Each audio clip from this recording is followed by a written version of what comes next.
اگلا سوال دبئی سے عرفان شکور صاحب کرتے ہیں، ایک مسلمان کو لوگوں سے ڈرنا چاہیے یا نہیں؟ چاہے وہ قوانین کا ڈر ہو، چاہے اپنے باس کا ڈر ہو، وہ پولیس والوں کا یا اپنے آپ سے طاقتور کا ہو، کیونکہ ڈر اعتماد اور نیکی کرنے کی صلاحیت چھین لیتا ہے۔ شریعت کا کیا حکم ہوگا؟ کس سے ڈرنا چاہیے اور کس سے نہیں؟ دیکھیں، ایک ہوتا ہے طبی ڈر، تو وہ تو کسی بڑی سے بڑی شخصیت کو بھی ہو سکتا ہے۔ حضرت موسیٰ علیہ السلام کا جو واقعہ ہے کہ انہوں نے ایک قبطی کو تھپڑ مارا تھا اور اس میں وہ فوت ہو گیا تھا، اس کے بعد ان کو خوف ہوا کہ یہ قوم مجھے قتل کر دے گی، انی اخاف ان یقتلون۔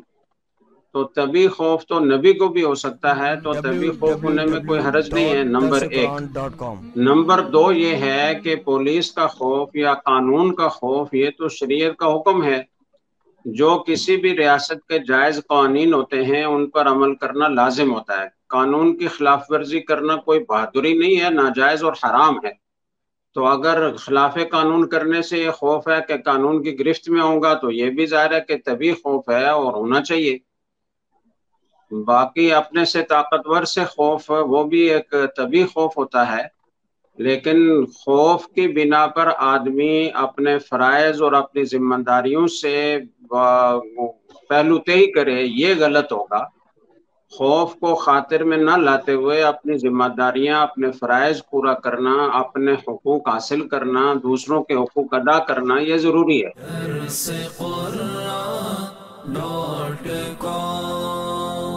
www.dasquran.com